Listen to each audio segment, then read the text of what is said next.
Welcome to the Great Detectives of Old Time Radio. From Boise, Idaho, this is your host, Adam Graham.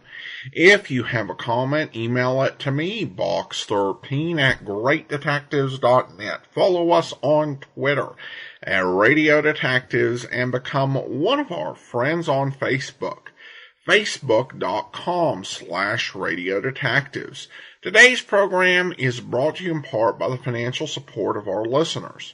You can support the show on a one-time basis at support.greatdetectives.net by using the Zelle app to box13@greatdetectives.net or by mail to Adam Graham, P.O. Box 15913, 15913, Boise, Idaho 83715.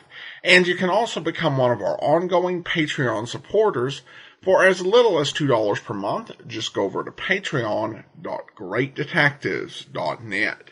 Well, now it's time for today's episode of Box 13. The original air date, April the 2nd of 1948, and the title is Last Will and Nursery Rhyme.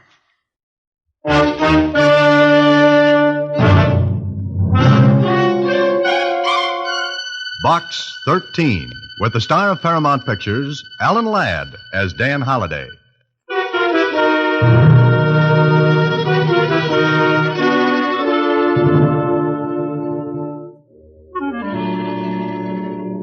Dear Dan, I'm inviting you up to Fair Oaks to spend the last weekend with me.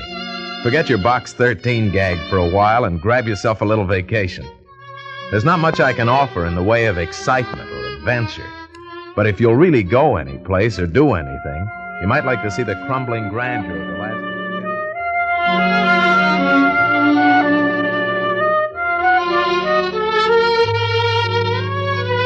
Crumbling grandeur of the last of the Kenworths. You know how to get there, and I'll be waiting. How about it, Ted? Vacation, the man said. You know, someday I'm really going to take a vacation. But this wasn't it.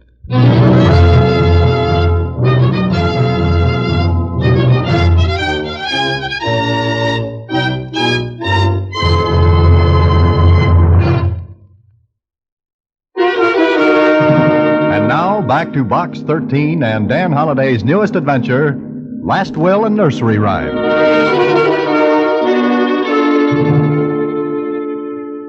I think you should go, Mr. Holliday. You need a rest. Oh, Susie, every time I go for a rest, something happens to me. But what can happen at a nice, quiet place like Fair Oaks? Gee, from what your friend Ted says about it, it's just the spot to take it easy. You sure of that, huh? Uh-huh. Why, you'll come back all full of vim and vinegar. Okay, Susie, you talked me into it. Forward my mail to Fair Oaks, care of Ted Kenworth. It was pleasant, a 200-mile drive through the countryside. I was forgetting all about Box 13. It chased after me all the way up to Fair Oaks. I got there in the evening, and Ted was waiting for me. Maybe I should explain Ted and Fair Oaks. You see, Ted was my closest friend at college, and, well, he had inherited Fair Oaks. One of those big, overdone houses people were fond of building in the 1890s. It looked like an insane wedding cake. Gingerbread balconies, all running around and contributing nothing to the architectural value of the place. Anyway, I parked on the drive, walked up the stairs with Ted, and into the house. Oh, I'm glad you came, Dan. I've been wanting to have you up here for a long time, but guess I never got around to it. Hey, what do you do for space here? Suppose you have a house full of guests and you've only got 20 rooms. Yeah. Well, don't worry. I won't have it long. What do you mean? Come on in here. It's the only room with chairs. Hey, why the crepe hanging? Oh, I'm selling, Dan. Selling? Oh, but you're kidding. No, I wish I was kidding, but can't keep this place up. You broke? Flat in last week's pancakes. Oh, but I thought you inherited a lot of money from Uncle Thaddeus? No. Not a thin, round dime. Oh, now, wait a minute. He had $1,000 for every breath he took. Did he? I'm asking. I'm telling. No, Dan. All he left me was this house. Are you sure? There we go again. Look, fella, I've been asked that question 1,000,000 times. All he left was the house. It doesn't seem right. Wasn't he a millionaire? Uh-huh. Then where's his money? Gone. Finished. Kaput. But look, where could a guy like your Uncle Thaddeus spend all of his money? That's the gold-plated question. He never spent a nickel if he could help it. Okay, then the money's still with us. Dan, you kill me. You're so tied up with fiction that you look for a deep, dark plot in everything. But this makes no sense. It does when you check and find out that Uncle Thaddeus lived the last 5 years on credit. Credit? You mean with all of his dough? That's right. Well, there must be a record of the money. I had help looking for it. Help? Who? Uncle Sam. Income tax, inheritance tax. If they couldn't find the dough, how could I? No, Dan, Uncle Thaddeus fooled everybody. He didn't have a nickel.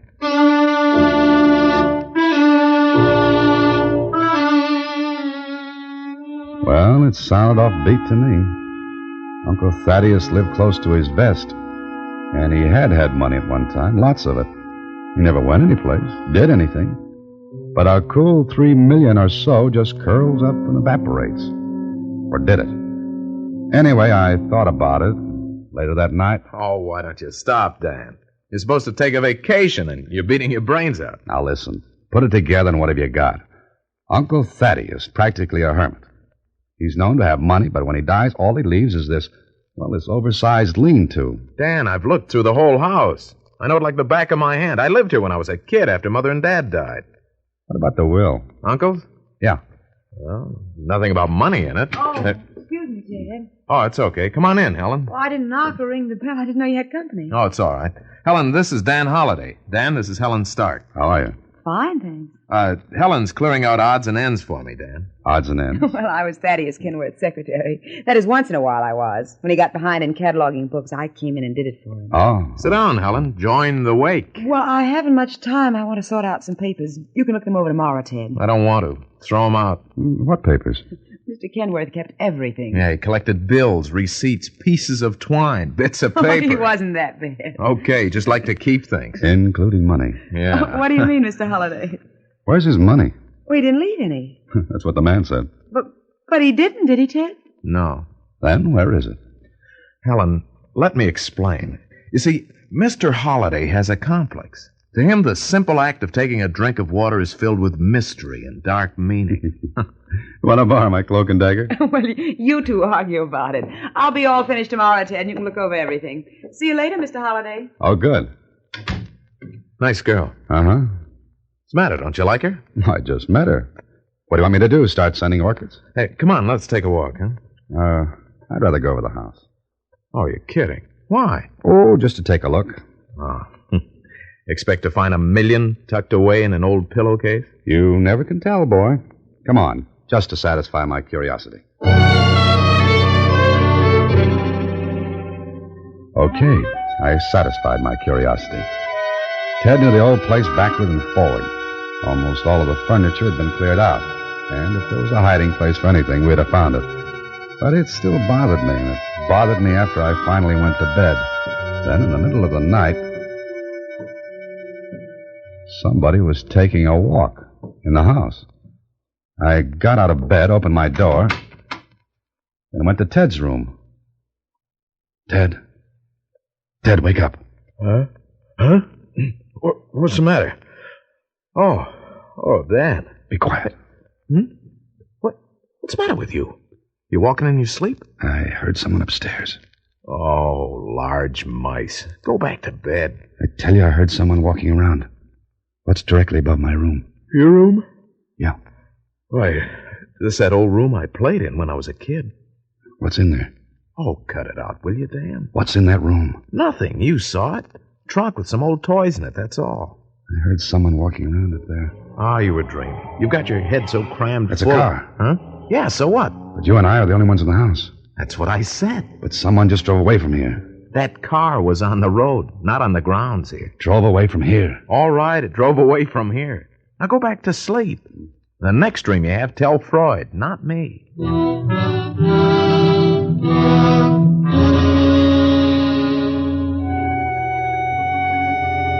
I knew I'd heard someone upstairs. Somebody was going through that old room which Ted had used as a playroom when he was a kid. But why? Ted and I had gone through it with a fine-tooth comb, and there was nothing there. But the next morning, I wanted a better look, so Ted and I went back. I don't know why I'm doing this except to humor you, Dan. There's nothing in this room. Hey, how old is that horn? I don't know. Maybe 20 years. Oh, get this.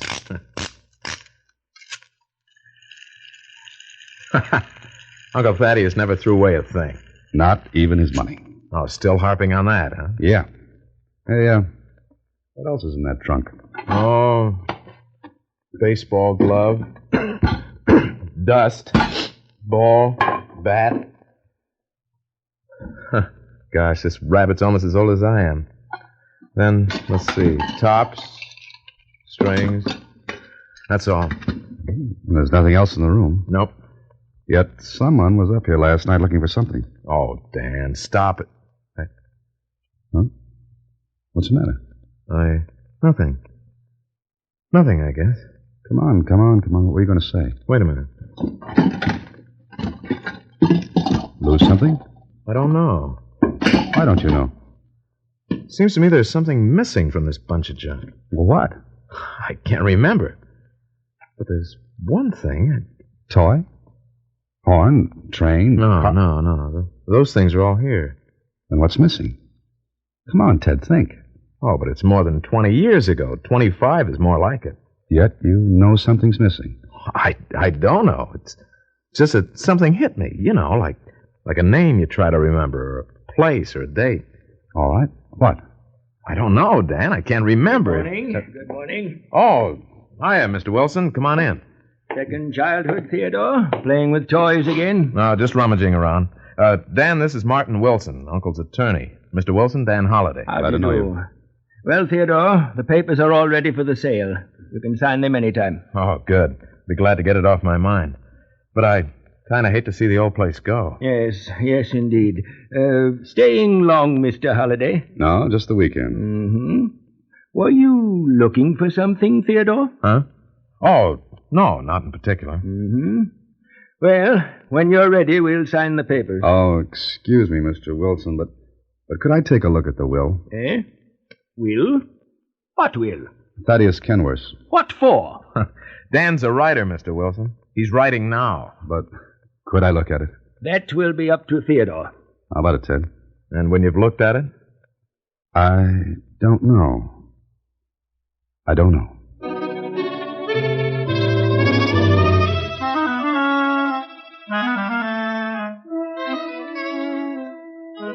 Is this the only will? Of course. That's the only one I've been able to locate. Well, Dan, what'd you find? Just the house and all that's in it. What? I said this clause states you'd receive the house and all that's in it. Is there something curious in that, Mr. Holliday? Maybe. Here's a clause that strikes me as being peculiar. Which one's that? Oh, listen. The happiest days of all of our lives are those spent in innocence. If you would become happy, Theodore, then remember your childhood and those things that were dear to you. Yeah, maybe the old boy was right. Do you read any odd meaning into that, Mr. Holliday? Do you? Old Thad was a peculiar man, a very peculiar person. He had streaks and quirks. Yeah, and one of them was getting rid of a fortune in time to keep anyone else from enjoying it. Maybe he thought people should work for their money. What are you getting sore about, Mr. Wilson? I'm not. Well, if you're quite finished with this will, Mr. Holliday... Oh, yes, I am, thanks. All right. We'd better get the business of signing the papers over with, Theodore. Can't make a buyer wait forever, you know. All right. Hi, everyone. Oh, hi, Helen. Oh, what is this? Why all the grim looks? Nothing. I'll be finished today, Ted. Then you can look over everything. Oh, thanks. Oh, Ted, want to go for a walk? Oh, sure. Excuse me. Of course. I'll finish my work in here, Helen. Won't disturb you, will I? No, not at all. I'll work in the library. What's the matter, Dan? I'm just thinking. About what? I'm sure I heard someone in that room last night, Ted. The room you used as a playroom when you were a kid. Now what? That sentence in the will about your childhood. Remember it if you want to be happy. Oh, look. Uncle Thad was a little, eccentric. Maybe, but it ties in. The playroom, your childhood, someone looking for something, and you're feeling something was missing from that old trunk. Look out! Huh? Ted. You all right? Yeah. But If you hadn't given me that push, I don't know. That coping stone would have nailed you. It fell off of the roof. Yeah. Hey, I guess it's about time to get rid of the place. It's falling apart. That stone didn't fall, Ted. It was pushed off.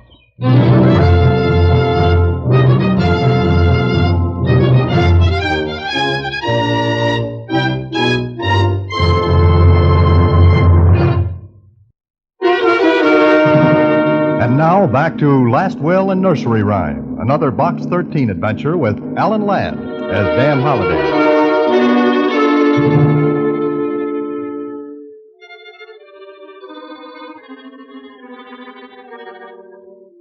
Sure, that stone was pushed. Ted and I went to the roof, saw the marks made when the stone had been shoved forward. And it was meant to put the lights out for him. Why? That's what I want to know. Why? Because there's something in this house someone wants to get and keep you from getting. You know, you're almost making me believe this. You've got to. And you've got to think what's missing from that old trunk. I've tried, Dan. I can't. There was nothing in it but toys. That's all. Yet you say they're all there. Well, I think so. Now, wait a minute. Let's go at this logically. There were trains, bats, baseball mitt, mechanical toys, things like that. What are you getting at? Well, this. You wouldn't have missed another of those things, so the thing that's missing must be different from those. Different enough to make you realize it's gone. Yeah. You're beginning to make sense. Now, you try making some. Oh, Dan, I can't. Great. Look, would either Helen or Wilson know? Know what? Oh, the thing that's missing? Uh-huh. Oh, maybe. Both Wilson and Helen were in the house when that stone almost put a part in your hair. Yeah. Either one could have shoved it off. It wasn't too big or too heavy. Yeah, but why kill me? Because the key to this whole business is in your head. As soon as you remember what's missing from the trunk, you'll have it. And both Helen and Wilson have keys to this place. And therefore, either one could have come into the house the night I heard the prowling in the playroom. All right. Where do we start now? We try to find what was taken. But we didn't. Whoever had it had taken it away. And 2 hours of pounding at Ted didn't help. He just couldn't remember what it was. Okay. I had an idea and told Ted. Hey, do you mean that? Yes. You follow Wilson when he leaves, and I'll follow Helen. Oh, I don't know. Now, look, it's our only chance. Come right out and accuse either one, and that'll be the end. We've got to do it this way, Ted. Well, all right. Wait. There you are, Theodore. Oh, hello. Holiday, how are you? Just fine, thank you. Good. Well, Theodore, it's all settled. You're getting a good price for this place, but you'll have to leave day after tomorrow. What? The terms of the sale. Buyer wants immediate occupancy. Well, put it off. What for? Just put it off. Look here, I sold this place for you, Theodore. Got a fine price. Yeah, but I didn't know I'd have to leave right away. You should have read the terms of the sale. Well, I've got to be going now. Other things to take care of. How do you like that? I've got to get out. Okay, that gives us less time. Now, you follow him. See what he does, where he goes, anything. I'll do the same with Helen.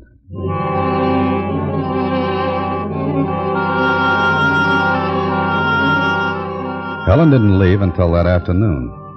I let her get a start and then drove after her. She didn't stop in the village. Kept going into town about 20 miles farther. I kept a safe distance behind. Then, in the town, she stopped her car, got out. So did I. Well, so far, this was a blind chase. Then she went into a store, and on the window was children's toys and books. Toys and books. Children's. I edged up to the window and looked in. Helen was talking with a clerk, and she had something in her hand. And from where I stood, it looked like one of those linen-covered kids' books. Then I saw the clerk go to a shelf of books and look them over. Helen followed her. The clerk shook her head. Helen turned to leave, and I ducked to keep out of sight. Helen went to every toy shop in town, but every place she got the same answers. Shake of the head. Okay. So it was Helen who had taken the missing item from the trunk. And it was a kid's book. But why? And what was in that book? It was dark when she finally headed back to the village of Fair Oaks. She didn't know it, but she was going to get company that night.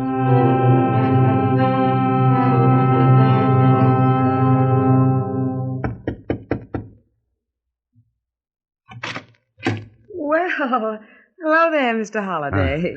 Dan sounds better. Well, so does Ellen. I was just in the village. Thought I'd drop in and say hello. I'm glad you did, Dan. Sit down, won't you? Oh, thank you. All finished at the house? Yeah. Oh, things were in a mess. Thaddeus Kenworth kept everything under the sun. Yes, including a secret. Secret? What secret? Oh, just any secret. I wonder what he did with his money. Oh, I don't think he had any. I believe he was an old fraud. Why, he lived the last 5 years of his life on credit. Uh-huh. And there must have been a good reason for everyone extending credit to him. Oh, it was an institution around here. Everybody humored him. Well, maybe. Why, maybe. Did you know him? No, but tradesmen wouldn't extend credit for 5 years without expecting to get their money. I don't know anything about that. I'm sure you do. What? How was your trip into town today, Helen? Pleasant? Profitable? You're an odd person, Mr. Holliday. The name's Dan, remember? All right, you're still an odd person. You didn't find what you were looking for, did you? Was I looking for something? All right, Helen, let's quit shadowboxing. You went into every toy shop in town to... Was that a crime? Oh, no. No, not at all. But shoving a stone off of a roof might be called one. What does that remark mean? Helen, I want what you took from the playroom at the house. Well, I didn't take anything. Oh, yes, you did. And among Uncle Thaddeus's papers, you must have seen a letter telling Ted to look in that trunk for a clue, some sort of a book. Well, you're crazy. Yeah, but it's fun. Now, hand it over, Helen. I told you I didn't take anything. Listen, that stone just missed killing Ted. Well, And anyone who wants to kill someone has a strong motive. What's yours? It was just an accident. I leaned on the stone. Oh, sure. But how will it look if we put two and two together? The stone and the stolen book. I want it, Helen. Something funny? All right, you can have it. But it won't do you any more good than it did me. Now, get out of here. Oh, the lady's armed. I'll kill you. Go right ahead. Stop there. Must be a lot of money to make you attempt to murder and threaten another. I want that book, Helen. Now. You stay away from me. Go. Go on. Take it easy. Take it easy now. There. I'll take the gun with me. And the book. It was an old book of nursery rhymes, the kind kids look at hour after hour. I took it back to Ted and told him what had happened. Helen? But why? Why? For what I've been harping on since I've been here, your uncle's money. And this book is the clue. Yeah, I remember it now. That's what was missing from the trunk. Sure. Look, Ted. Helen went through your uncle's papers and found something. I would have sworn it was Lawyer Wilson. That's something Helen was counting on, but I ruled him out. Why? Well, when I first saw the will, I noticed it had been drawn up by another firm of attorneys. If you remember, Wilson even admitted he had to hunt for it. Then Helen must have found the letter telling you to look for this book. Yeah, but there's nothing but nursery rhymes. We've been through it a dozen times, and there's not a mark or a piece of paper in it. Yes, I know, but we've got it. Yeah, we've got it. And I've got to get out of here. You've got to figure this out before you leave. Once you're out of here, you'll have as much chance of finding that money. Yeah, I know. But... Come on. Now, let's look through it again.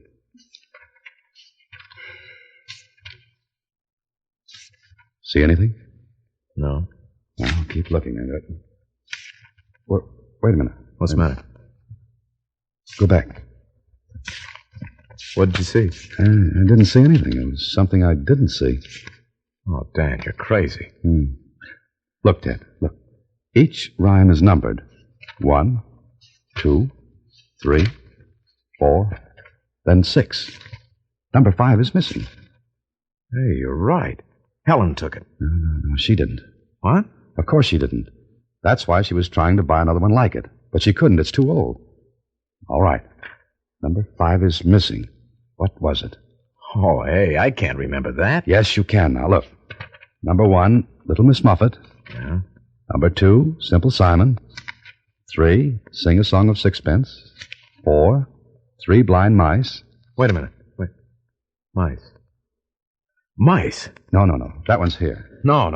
Not Hickory Dickory Dock. The mouse ran up the clock. It's not there, and I know it was. Your uncle took it out rather than mark it. He took it out to make it tough for you. Yeah, but why that one? Ted. In the hall, that grandfather's clock.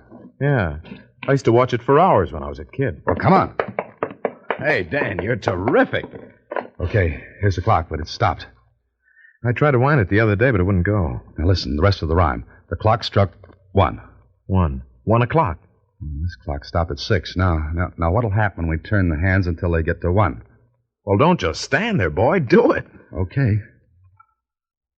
7, 8, 9, 10, 11, 12. Easy. 1. Look, the face came open. Hey, there's a letter. Well, get it out and read it. Yeah, read it. My dear nephew, since you've figured this out, I must assume you've learned that money is to be earned, not come by easily. All right, go to the sundial in the garden. Turn the indicator until it points to 12. You'll then be able to lift the face of the dial. In the column, you'll find negotiable bonds and securities. Dan, I know. You love me.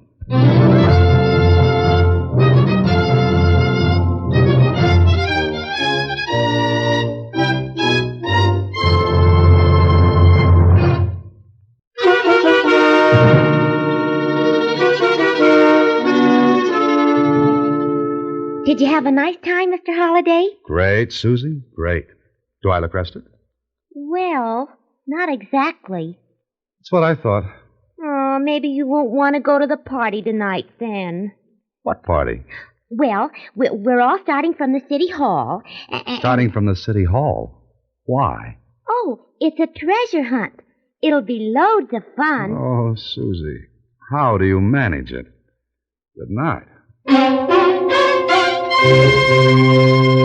Next week, same time, through the courtesy of Paramount Pictures, Alan Ladd stars as Dan Holliday in Box 13. Box 13 is directed by Richard Sandville, with an original story by Russell Hughes. Original music is composed and conducted by Rudy Schrager. The part of Susie is played by Sylvia Picker. Production is supervised by Vern Karstensen. This is a Mayfair production from Hollywood.